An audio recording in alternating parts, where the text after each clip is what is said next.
and turn things over to Alana. Go ahead.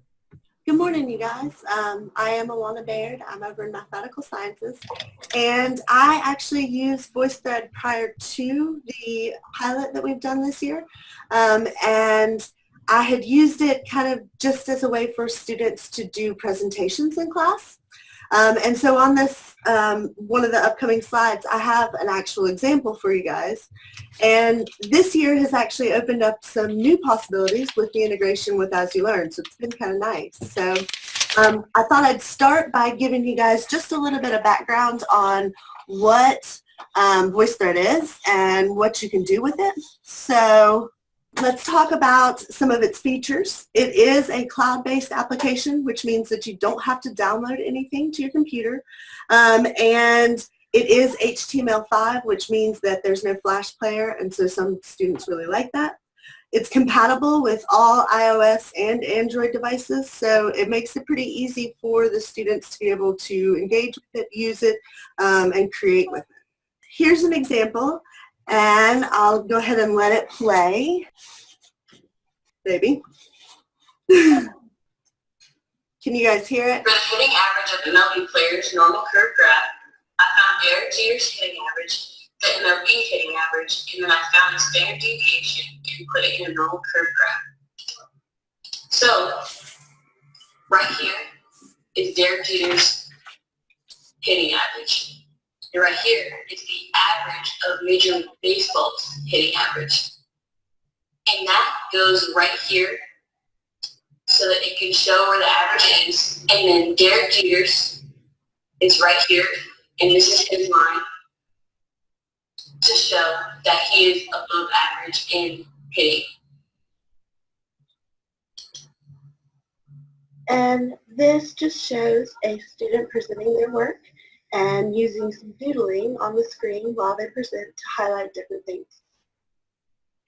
So I have my students every semester do a statistics project where they have to come up with some kind of data visualization.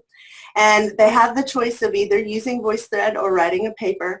And this student did a presentation, and her presentation, her data visualization was on why Derek Jeter was the best player. So you can just see an example of how students can use VoiceThread to do presentations. And then you can add videos into VoiceThreads yourself and create your own to share with your students. You can also add other types of media, like just a picture along with some questions to help prompt their thinking to have them respond to. So it opens up a lot of different options available for you to use in your classroom. When you add media, there are over 50 different types that are accepted by VoiceThread, and you can upload from your computer. You can upload from other VoiceThreads that you've already created. You can import from any of these sites, Khan Academy, Flickr, your Google Drive, which is kind of nice. And you can add in these active links so that if a student sees that little feature over here on the side of the screen, they'll actually be able to click on that link and it will take them to the website itself. When you're editing, it makes it super easy because you can just drag and drop your slides. And after you get done editing, you are allowed to add in as many comments as you'd like. This is what an editing screen looks like. And so you can add in pictures, you can add in like a movie on this one. You can even drag and drop a PowerPoint in here. If you do want to do that, I do recommend you save it in PDF format beforehand and then drag and drop it in there, and it doesn't get rid of any of your slides and it keeps it in the format that you want. So you can see up here at the top, this is where you're adding the media, and you can either just drag it in here or you can click this Add Media button. Then once you get done with that, then we're going to move on to the commenting. So when you go to comment, there's two different types of comments. There's comments that you as the presenter actually include, and then there's going to be comments where the viewers of the actual VoiceThread would be able to add comments if you allow it. And there's all sorts of different options. At the bottom of the screen, when you click on the little add button, there will be all of these different options, and you can do a text comment. You can do a comment by phone where you call in and it records your voice. My students actually came up with the idea of suggesting to VoiceThread that they should be allowed to text in their comments, and I think that's actually a really good idea. So I thought about passing it along. We'll see. You can record an audio comment with your computer. You can record a video comment. And you can also go ahead and save some beforehand and then simply just upload those. This is what comments look like as a presenter when you create them and as a viewer as well. And you could do multiple ones per slide, or you can set it up where the PowerPoint will progress through the actual VoiceThread, and you can just record continuously all the way through it. You have the option of doodling, like is seen over here and like you guys saw in the student presentation. And you can also scrub through videos. So if you wanted to highlight a specific section of a video, you could start it, play it, and then pause it, doodle over top of it, and then continue on through the actual video. So there's lots of options, and it really does make for emphasizing media really well. Once you're done with all of your comments and you're ready for people to view your VoiceThread, you can publish it with that share option. And it is FERPA compliant in that it automatically goes straight to private unless you give people the actual link to it or you give them permission. And there's different permission levels, including you can just let viewers simply watch it, and that's it. You can also let them comment and make additions to it. So they could even add slides. They could delete slides if you gave them permission. And so it really would be a great way for people to be able to collaborate if you allow them to be able to edit the VoiceThread itself. You can send them a link via email. You can embed it in your As You Learn course. And with integration, we have some really nice features with that. So. And there's groups in VoiceThread, and the regular VoiceThread website works a lot better with groups than it does with our integration, and I'll get to that here in just a little while. So when you go to share, all you have to do is click on this little hamburger or drop-down menu up in the upper left-hand corner, and there will be a share option. And when you do that, you get this kind of setup when we're in As You Learn. And we have the secure feature, which keeps it within As You Learn and keeps it like regulated so that nobody outside of ASU is going to be able to see it. And then you have the options of view and comment and edit. You can also just go to the basic and have a copy link, which is kind of nice. And you've got some more options and who can access and if you want to export it and all that good stuff. But students can simply create one, or you can create one, and then you hit that share button and it goes automatically to the secure. And when you do that, you can just click on a group that you want to share it with or some of your contacts and give them permissions and then share it and notify them by email. So it makes it easy. This is what some student comment looks like. You have the options of students have the exact same options as you do as a presenter. They can do text comments. They can do audio comments. They can do comments that they have created or responses. And so this little circle with the line connecting the two shows that Tegan was responding to Kinley. You as a moderator also have the option of doing private comments to students. So if you want to say something to them about, oh, let's make sure that we expand upon this a little bit more, think a little bit more in depth on this idea, then you can actually send them a private one that nobody else is going to be able to see. And so you can see that here. Here's one of my private ones that I sent back to Maggie. And so nobody else would be able to see that, and I could respond to her and tell her, good job on this, or, you know, let's think about this a little bit more. So here's where I started with some of the applications within As You Learn and some of the best practices that I think might be really helpful for you guys if you decide that you want to integrate it with your course. First, of course, turn on your editing, and then you're going to go into add an activity or resource, and then here's external tool. And when you go in there, you can name it whatever you'd like, and then you're going to click on this drop-down menu and choose VoiceThread. I would recommend here as well on the screen that, one, you go ahead and add a description of the activity and display it on the course page. And then two, make sure when you're setting it up as, when you're putting the grading feature in there, make sure that you don't change it to anything that is not numerical. Because when I did it as credit or no credit, and I went in there to grade and it was at -50, and I was like, oh my goodness, what have I done? So make sure when you're setting it up, leave it completely numerical. You can put it anywhere in your grade book, and I'm sure you guys know how to do all that stuff. But if you don't, I'll be happy to walk anybody through it after we get done, okay? And this is what it'll look like when you get done with it. So here we have 3 different types of assignments that you can create. You can have students actually create a VoiceThread. And I would actually suggest that that might be the last option that you do. I would start actually probably with this watch a VoiceThread option. It's going to be the easiest for them to complete. All they have to do is watch every single comment, and when they're done, they'll be able to hit the blue submit button, and it'll give them a score of 100 just simply for watching it, which is really nice for if you have a flipped classroom and you want to make sure that they're watching the lessons that you have created for them. You can set it up as a VoiceThread, and then they can go ahead and watch that and then get credit for it. You can have them submit a comment, and on this one you have the option of controlling how many comments they have to submit in order to get credit.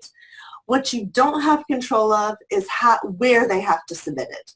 So my students would submit on pages that I didn't really ask a question. I was just having them maybe watch a video that they could later respond to, and so that was kind of a drawback for me, but it's still a really nice feature that if they don't submit the required number, then they won't be allowed to turn the assignment in.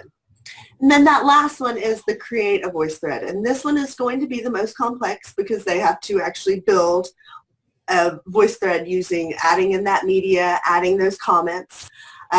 So I think that you should probably wait on that one and do that one last. When you integrate it, it'll automatically pop up in your grade books, and once you've created it, it's ready to go for your students. It'll be an active link in As You Learn, and they can simply click on it, and it'll take them straight to it and allow them to complete the assignment as you have it outlined. One thing to mention, when you are creating the actual assignment, be very careful with setting it up. So right here is where you're going to enter the description that will pop up like this for your students. But you get one shot at this. You cannot go back and edit it whatsoever unless you want to delete the entire assignment and go back and do it again. So that's why I recommended maybe putting a description on your course page and saying here, you could even say, see the description on the course page, and that way you'd have more editing power and to make it a little bit easier on yourself.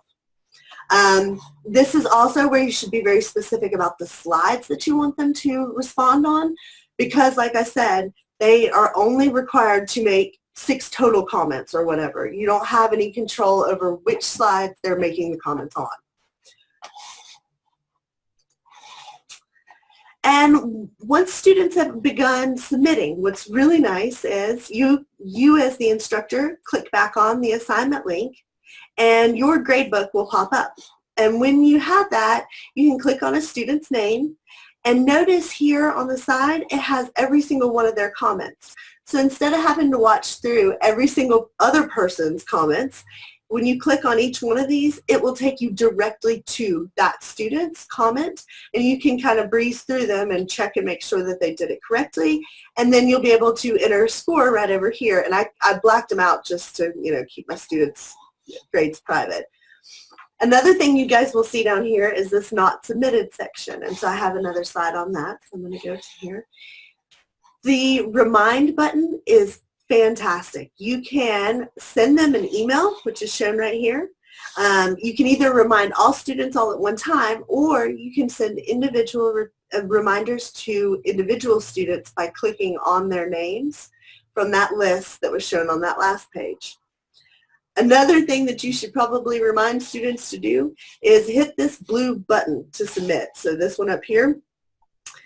I had a lot of students who completed the activity but didn't necessarily hit this button, and so they would show up in that list of students who had not submitted, and so I had to remind them several times, and I couldn't grade them until they actually hit that blue submit button. So when you guys are doing this, make sure that they do that, and you will need to remind them several times. Some other nice features about VoiceThread is that it is accessible. They do have closed captioning, and it is a very nice feature for universal design of learning.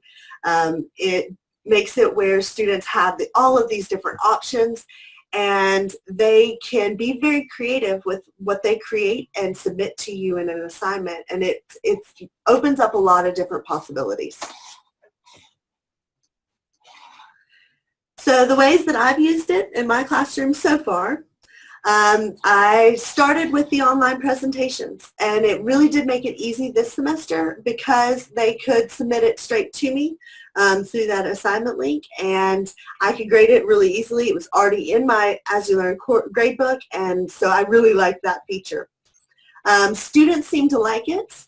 The ones that didn't like it were very verbal about it, so I wanted to make sure that I got feedback from everybody, and I asked students to respond to me in a reflection, and they submitted those, and there was a lot of students who said that they really enjoyed it for the ability to be able to speak up and have a voice. And maybe if they didn't want to speak in class, they could actually talk in VoiceThread and not feel as intimidated.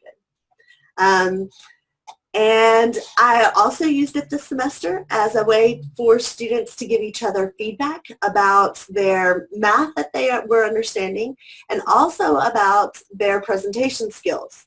So I had one little activity before they did their presentations for their statistics project where they had to create a little voice thread, and I made them make a comment about the math that was included, because that way I'm including that. But then also I had them, give feedback, give constructive criticism on, hey, maybe you should do a little bit more doodling on your slides so that we understand what you're looking at or whatever. And it has been really nice for it being so collaborative. Students get to talk back and forth to each other. They get to add to the slides. They get to say, oh, well, this is something that I thought about when I saw this video, or whatever. Some future uses that I'm thinking about. I think next semester I am going to use it as a way to present my syllabus. I already do videos about my syllabus, and I post those to As You Learn, and that way students who maybe missed the first day or simply just want to watch my presentation again on the syllabus can watch this video. But I think that if I were to create a voice thread and do my syllabus on that, then I would have the or students could actually add in questions and comments and things like that. And so I think that's a great way for me to make sure that everybody watched it and also answer any questions that they think of maybe outside of class. Another great thing that I think would be useful for any course would be to do introductions and have students maybe, I don't know, upload a meme or something like that, because that way at least they're having fun with it. You would have to be very specific and maybe do comment moderation so that you keep it PG or whatever. But then they could introduce themselves and be a little more creative with it than the normal, here, let's stand up in class and everybody introduce themselves and say one thing about yourself that you think is interesting. Discussion forums work really well with VoiceThread, and it gives students the opportunity to be able to present maybe not just in text format, but also maybe do a video or do an audio file. I know that Emory has been using it in his course, and so maybe he might want to say something about the format that you want to make sure that students kind of use. He said that when he was doing it, he he had a lot of students who wanted to just write an entire essay in the text format, and so you have to make sure that you're very specific and say, hey, maybe why don't you use a video here, or at least submit one audio file so that students aren't just submitting text. In mathematics, I thought maybe it might be a good way for students to present a homework problem. So have them take a picture of an actual problem and walk through the steps that are required to complete that problem and say, this is what I did here, and this was my thinking behind these steps. Peer reviews I already kind of talked about, and online presentations are another. And I actually invite you guys to think about ways that you might be able to incorporate it in your class, and I will give you some options on how you can chime in. So like I said before, students had kind of mixed views. Some things that I have encountered that I don't like about it, and that students didn't like about it, is that it definitely slows down your computer, especially if you give students several different comments that they're required to submit. I have 94 students, and so if each one of them only submits one, that's not so bad. But if each one is required to submit several, then it really does slow down a page when you try and load it. Students were commenting and saying that when they went to go type, it wouldn't actually pull up, they couldn't see what they were typing. And so oftentimes they would have spelling mistakes. So make sure if you're grading them on those kind of things, then tell them that that might be a problem, and maybe have them type it outside of it, type it in Word first and foremost, and then just copy and paste it into the text box. But overall, like I said, the ones that didn't like it were very verbal about it, and so I didn't get the good feedback until I had them reflect on it. But some of them really did enjoy this and thought that it was a nice way to be able to communicate and collaborate. And so one thing that I would definitely suggest for you guys, if you want to incorporate this in your class, I have posted a video, and Emery's actually going to push it to you guys via the chat. This one is one of the ones that I recommend would be the best thing for you to start with. Create a watch video or a watch assignment and upload this video into that VoiceThread, and have students watch this one, because this one shows them all the capabilities that they have in VoiceThread. So it walks them through how to add a comment, and it walks them through how to doodle. And that way they have a little bit of background. It also shows them as a student what's expected of them, and how to access it from As You Learn, how to submit it with that blue button. And I made the mistake of not showing my students this until a couple weeks in, and they were like, why didn't you show this to us in the beginning? And I'm like, oh, I wish I had. So you live and you learn, right? If you are trying to do this with MetaCourse, I would recommend that you maybe contact me. I'll be happy to talk to you. Having it in a MetaCourse has been so difficult. I think that it made it more stressful than maybe it should have been, just because I do have a MetaCourse. And if you try and set up groups within a MetaCourse, it doesn't have that capability. There isn't one. It doesn't stick to the groups that you build in As You Learn. And so it allows communication between all of the different groups, and then they can talk to each other, and it doesn't really regulate it. Also, if you try and regulate it within As You Learn, then you end up with several different links here for the exact same assignment. And then within your actual grade book, it can make it really messy. So if you do want to do this, just make sure that you tell students that they're going to have several folders with one assignment in it, where you're going to drop however many you need to, and it's just going to look messy, and they're just going to have to deal with it. And that would be my best suggestion, and I'll be happy to work with anybody who wants to know more about that. And here's where I would actually love for you guys to give feedback and maybe think about how you could use it in your own course. If in the future you end up using it, like in the summer or next fall, you come across a really great way of using it, I have created a VoiceThread that you guys can go into and play around with, if nothing else. And you can add to this one. You can comment on it. You can tell me if you have questions or get help with anything that you encounter. So Emery's going to push this one out to you too via chat. So feel free to copy that link and come talk to us. I'll be happy to answer any questions that you guys have. So from here, does anybody have any questions so far? Is there anything, Emery, that popped up in the chat that I need to address? And I don't know if I can see the chat without like getting rid of my screen.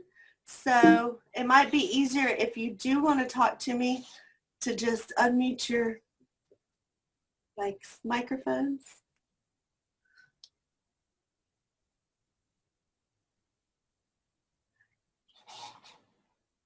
Because I see it up here. I just don't know if I can actually, oh, there it is. Okay. Okay, good. I thought it was a great overview and in my mind established not only some of the basic steps for getting started and how to integrate it into As You Learn, which was one of the questions Tammy had. But I also thought you did an excellent job of providing some sort of practical advice for ideas in getting started, like what kinds of ways would you use it with students, how would you get started with using it. I thought that was really helpful. I do think that if you have questions, the folks on my hall also would be great resources. If you know who your ITC is for your college, we all have this sort of accounts, and we could talk with you about some ways to get started. But VoiceThread is one of the external tools in As You Learn currently. So if you wanted to play around with it some, you could go in and add that external tool and kind of see what it's like. But Alana, you might be able to speak to this better, but I almost felt like I needed to not only create one, but I almost needed to do it with some kind of low-stakes student activity just to see what the possibilities were. It didn't do me much good just to create one as an example. I actually had to put it into practice before I could really understand what it was all about. Exactly. And that way you get to see some of the things that they kind of struggle with, which is like they forget to hit that blue button and they don't understand how to comment or but then once they do learn those kind of things, it is nice for them because then they realize, oh, this is a cool way for me to be able to add comments and I can talk to whoever I want to and I can ask questions and add to this and collaborate. So. Hey, Alana. Yeah. Hi, how are you? It's Greg. What about the doodling? I mean, as a math person, do you feel like you could write an equation doodling, or is it more for just like drawing circles around stuff or underlining things or making a swoosh? Great question. I had this same question. I actually did this presentation last night at like a little meeting. And so I had somebody ask about this because in mathematics, yeah, it's a little bit more, you got to be a little more exact. And so what I might recommend is that unless you have an iPad and you have maybe the iPad pencil or whatever, then it is going to be really hard, especially with a mouse, to be able to do those kind of things. So if you wanted to have students do more technical things, do a mathematics equation or draw a configuration of something, then I would actually recommend that you have students take a picture of their work and then doodle on top of it just simply to emphasize what they're talking about. Does that make sense? Yeah, I mean, I was thinking. Otherwise, with the mouse, you just don't have that much control, you know? Right. Yeah, I was thinking of this more from almost like a content creation standpoint. I mean, I work with a lot of, it seems like lately I've had a rush of folks saying, like over in the College of Business, you know, well, really what I need to do is I really need to write this equation out. Right. And show them how this loan is going to amortize. And instead of typing into an Excel spreadsheet, I'd rather actually just do the math and write it out. And so then for the faculty member, it becomes a hardware issue. Right. And I think that there's probably, if they want to do that, there's probably better options. Especially if they have like an iPad or something like that, then they could just do, you know, a screencast and record it that way. Or Yeah, I was wondering if that would be I was thinking if, it sounds like it would work though if you're using the tablet with a stylus. I mean, ultimately, I guess there's really no way to get around the hardware element of I need a digital stylus so I can write as accurately as I would with a number 2 pencil on a piece of I paper. think so, yeah. I think they just need to get that, so. Good question though, because I had the same thing from somebody else upstairs, so. Any other questions? I have one, Alana. Yeah. So this summer I'll be teaching a master's level mathematics methods courses, and it's hybrid, and VoiceThread was one of the ones that I was, one of the programs I was thinking about using. So you were talking about if they had an iPad or something. So have you tried having your students do a problem? Is there a program that worked best that was easy to integrate with VoiceThread so that they could get a conversation going about the problems? So I think that if you have access to iPads, and I honestly haven't tried this, so if you try it, I would love to hear from you, or let's talk about it beforehand. I'll come, you know, help you with it, get it set up or whatever. But I think that if you have the access to the iPads, then you could just have them upload like a picture of the equation to begin with, like with a blank space at the bottom. And they can actually write on the screen and doodle like straight on that. And that would be their presentation. Does that make sense? Yeah, I just didn't know if there was some, because these are going to be elementary education students. And so most of the stuff that they do is drawings. It's less of the symbolic work with the numbers. I didn't know if you had used something like EduCreations or something like that, and it had. And I have, and I've played around with some of those things, and that actually might be a better idea for doing those, because you do have like doesn't it have the different like squares and rectangles and things that you can add in there? Yeah, VoiceThread doesn't do that kind of thing. Right. Yeah, this I know. I just didn't know if there was because I've seen it used by some other math educators, and I just didn't know if you had used it and had a favorite way that you had students. I had not, no, so. But I will take you up on the offer for us to play and figure out. Yeah, I'd be happy to, yeah. Just contact me, send me an email, okay? Okay. Any other questions?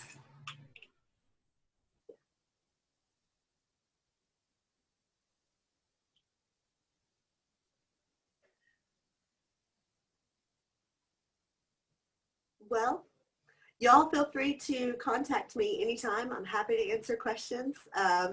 And I appreciate you letting me present this to you guys. And I hope that you try it out. It's fun. It really is very collaborative, very interactive for your students. And I feel like the ones that had a lot to say were not very positive about it, but it was really nice to hear the students who said, oh wait, it wasn't so bad, like don't listen to them, it actually was fun. So Well, yeah, and thank you again very much for your time and for all of your time and energy this morning and sort of attending this webinar. I am going to record this, and it was a question that earlier came up in the chat. I'm going to record this and make it available to all of you, and you can kind of relive the magic of our morning at any point in time you want to. But at this point, again, a big thank you to Alana, and I hope all of you have a wonderful rest of your day.